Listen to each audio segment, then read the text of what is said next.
I think if I looked at the BII symptoms list, I had 25 of those symptoms on there. Mainly muscle and joint pain, my neck, my back, my knees, and my knees are also very swollen. Never had those issues before. A lot of nausea, not being able to sleep well at all, very disturbed sleep. Um, Fourth case for the yes, I day. appreciate that. No, anytime. And every day is critical because we want to give it the best chance. I don't want to go in and remove the capsule like 2 weeks later if I were to put you, because that's your body would have formed.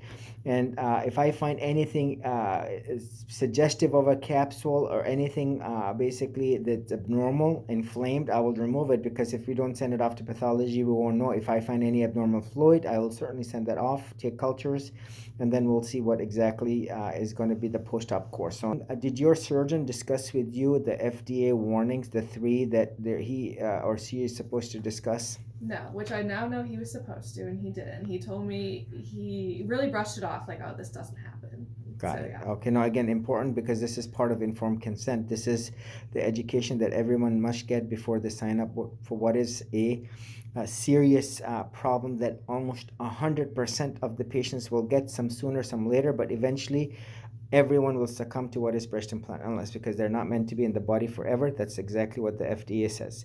4 weeks and 1 day into her augmentation, she explanted. Now, you, right before we went to the operating room, you gave like a video testimony, we know, but tell us how you were feeling once you got the implants. When I got the implants, I first noticed the onset of symptoms 2 weeks in, and realized I needed to get them out right away. So, like he said, I got them out 4 weeks and 1 day after, and I definitely see an improvement in so many ways, which really has me believing in BII. I believed in it before, but it just really goes to show. Yeah, just 2 weeks in, I was feeling miserable. I have a big appetite, so Yeah. that's improved. Yeah, I couldn't eat before. I lost 15 pounds. I was 130 pounds going into the surgery, and 100 like 15 pounds or something after, and that was even with my implants in, so that probably even added a couple pounds. So I lost a lot of weight in that amount of time, and now I'm hoping to gain that back because I definitely have more of an appetite. Good. And you know what? As you will see, you had the tingling in your arms and legs.